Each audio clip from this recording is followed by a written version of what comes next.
Asri Gunawan kembali bersama Anda di Berita Utama. Mulutmu harimaumu, peribahasa itu benar adanya. Di tengah kesulitan ekonomi hingga kenaikan pajak secara ugal-ugalan yang membebani rakyat, pejabat justru asbun alias asal bunyi dan mengeluarkan tindakan yang tidak simpatik. Gaya komunikasi pejabat yang tidak tepat menuai kecaman dari masyarakat. Mulai dari melontarkan perkataan yang kurang elok hingga perilaku yang nir empati memancing kemarahan rakyat. Padahal digaji dari pajak rakyat. Tapi kok malah membebani dan mengolok-olok rakyat? Akhirnya saudara, masyarakat turun ke jalan berunjuk rasa menyampaikan keresahan mereka secara masif di sejumlah daerah di Indonesia.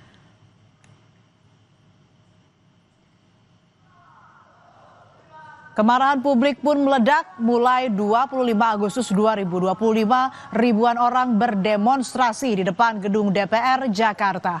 Mereka memprotes pemberian tunjangan fantastis bagi anggota DPR. Mereka menolak aksinya dibubarkan karena berharap ada pimpinan atau anggota dewan yang terhormat menemui mereka. Tetapi anggota dewan justru tidak berada di kantor dan memilih bekerja dari rumah alias work from home.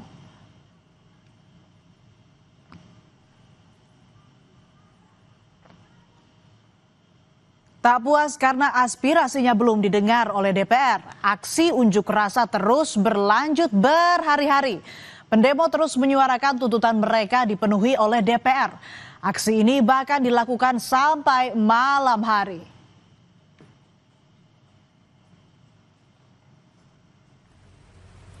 Demo terkait tunjangan fantastis anggota DPR ternyata meluas sampai ke berbagai daerah.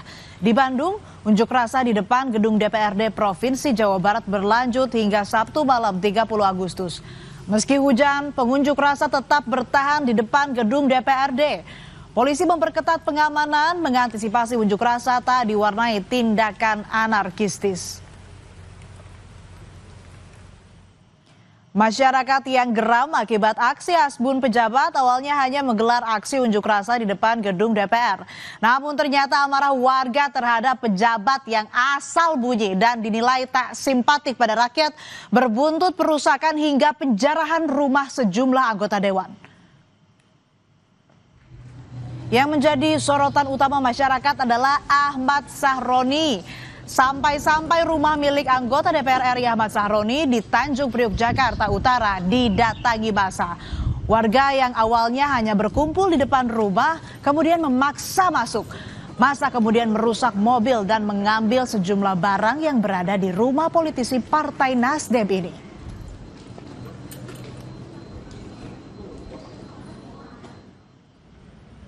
Selain rumah Sahroni, rumah anggota DPR RI dari fraksi PAN, Eko Hendro Purnomo atau Eko Patrio di kawasan Kuningan, Jakarta juga didatangi massa. Massa memaksa masuk ke rumah politisi Partai Amanat Nasional itu. Aparat TNI dan petugas keamanan kompleks mencoba mengamankan situasi.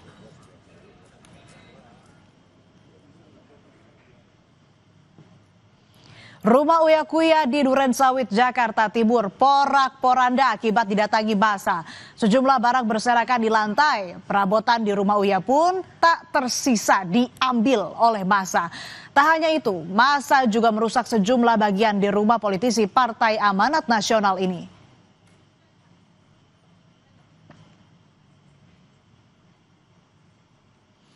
Aksi unjuk rasa mengkritik tunjangan fantastis DPR semakin tak terkendali dan berujung anarkistis.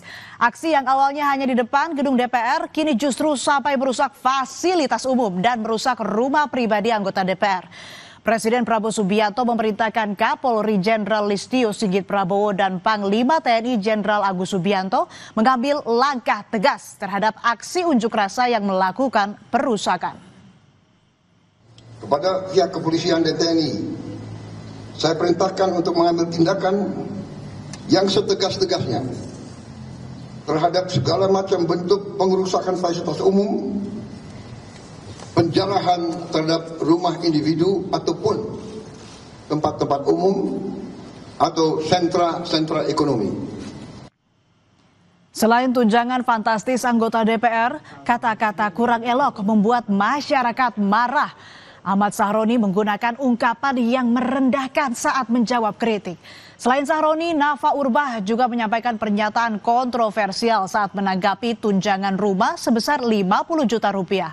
Saat itu Nafa menyebut jika dirinya kerap terjebak macet dalam perjalanan dari Bintaro ke Senayan.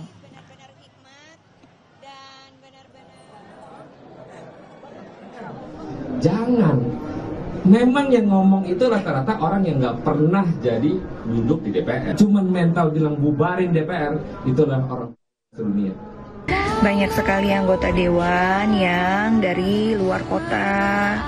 Maka dari itu banyak sekali anggota dewan yang kontrak di dekat Senayan supaya memudahkan mereka untuk ke DPR, ke kantor. Saya aja yang tinggalnya di Bintaro, itu macetnya tuh luar biasa. Nah kan, karena kata-kata kurang elok terhadap masyarakat dan pernyataan kontroversial saat menanggapi tunjangan rumah sebesar 50 juta rupiah yang dinilai menyakiti hati masyarakat, membuat Ahmad Sahroni dan Nafa Urbach dinonaktifkan sebagai anggota DPR RI oleh Partai Nasdem. Ahmad Sahroni dan Nafa Urbach resmi dinonaktifkan terhitung sejak 1 September 2025. Dalam perjalanan mengemban aspirasi masyarakat, ternyata ada pernyataan dari para wakil rakyat, khususnya anggota DPR RI dari fraksi Partai Nasdem yang telah menyinggung dan mencederai perasaan rakyat.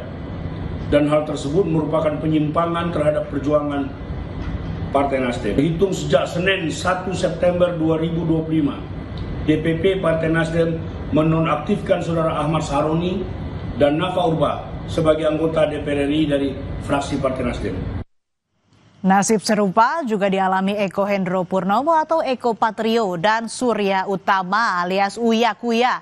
Partai Amanat Nasional menonaktifkan keduanya sebagai anggota DPR terhitung sejak 1 September 2025. Keputusan ini diambil setelah mempertimbangkan dinamika politik di tanah air.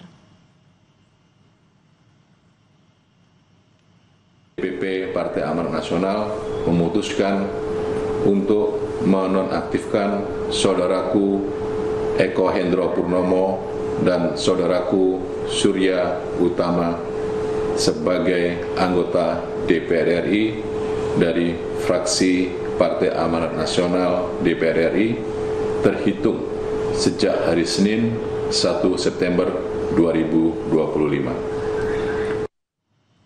Sebelum dinonaktifkan dari DPR, secara berurutan Eko Patrio, Uya Kuya, dan Nafa Urbach meminta maaf kepada masyarakat Indonesia.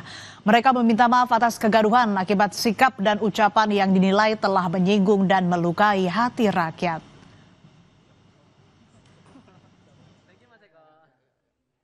Menyampaikan permohonan maaf yang sedalam-dalamnya kepada masyarakat atas keresahan yang timbul.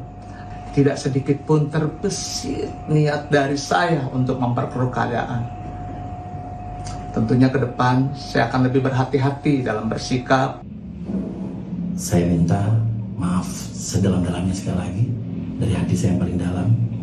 Mudah-mudahan ke depannya ini menjadi introspeksi yang sangat berarti buat saya. Meminta maaf yang sebesar-besarnya atas setiap perkataan yang keluar dari mulut saya yang menyakiti hati masyarakat Indonesia.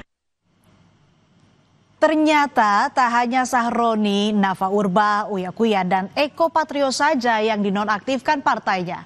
Partai Golkar ternyata juga menonaktifkan Adis Kadir sebagai anggota DPR terhitung mulai Senin 1 September 2025. Keputusan ini diambil menyusul pernyataan Adis Kadir soal tunjangan fantastis DPR yang dinilai tidak peka dan memantik amarah rakyat.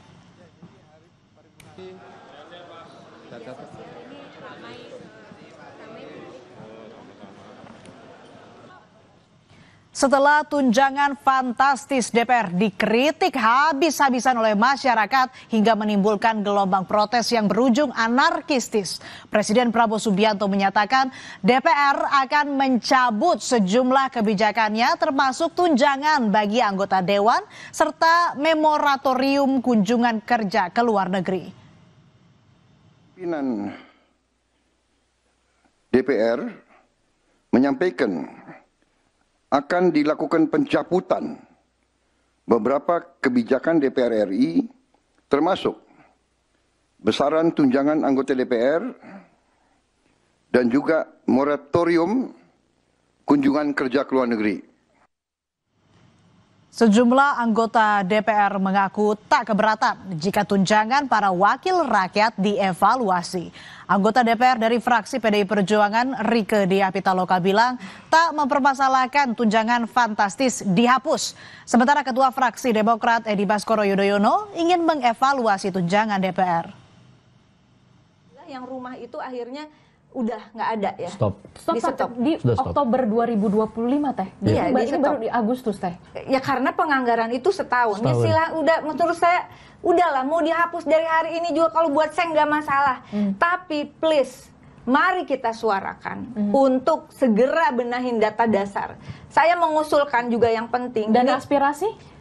Ya data dasar semua. Kalau ada data dasar nanti bisa dihitung dengan problematika rakyat yang kita miliki di daerah pemilihan kita. Betulkah perlu ada anggaran sebesar itu? Betul, kami setuju, kami sepakat bahwa segala sesuatu yang berkaitan dengan keuangan negara harus benar-benar digunakan untuk kepentingan rakyat. Tapi sebagai pimpinan MPR, pimpinan fraksi, tentunya saya ingin melakukan evaluasi lah ya atas dasar apa yang diinginkan masyarakat. Ekonom sekaligus guru besar ilmu ekonomi UI Renal Kasali menyebut untuk menyelesaikan konflik ini pemerintah harus menyelesaikan sampai ke akar-akarnya. Tidak hanya memberi sanksi pejabat yang ngomong sembarangan, tapi juga persoalan yang lebih mendasar, yaitu ketidakadilan yang dirasakan oleh rakyat harus dihapuskan. Pemerintah harus berani mengevaluasi kebijakan yang menyebabkan rakyat menderita. Persoalannya ada di akar, jangan menuju ke atas dulu. Di akar itu persoalan kalau tidak diselesaikan akan tereskalasi. Sadar nggak sih kalian bahwa ini sudah jadi masalah? Masalahnya pejabat yang ngomong sembarangan. Soal tanah mau disita, soal uang tabungan kemudian dibekukan di rekening. Ini gimana sih, seperti nggak ngerti masalah. Lalu masyarakat semakin menderita. Pajak lagi, pajak lagi, pajak lagi. Sekarang bisnis online kena pajak, ini kena pajak, apa-apa pajak. Ampun deh, pimpinan daerah juga nggak mau mikir. Langsung naikkan ratusan persen, bahkan ada yang 1000%. Ini kan melukai perasaan rakyat. Apa nggak tahu rakyatnya lagi susah? Apa yang menjadi tuntutan rakyat harus didengar oleh para wakil rakyat. Tidak hanya menonaktifkan anggota DPR saja, tapi permasalahan lain yang juga membebani masyarakat. Salah satunya soal pajak juga harus diselesaikan. Kalau tadi bilangnya akan mencabut besarnya tunjangan DPR, lantas kapan nih rapat paripurna untuk mengevaluasi atau menghapus tunjangan fantastis anggota DPR digelar? Dan saudara, tetap bersama kami di Berita Utama. Ada informasi seorang remaja mengembalikan jam tangan mewah yang diambilnya saat massa datangi dan rusak rumah Ahmad Sahroni Sabtu 30 Agustus lalu.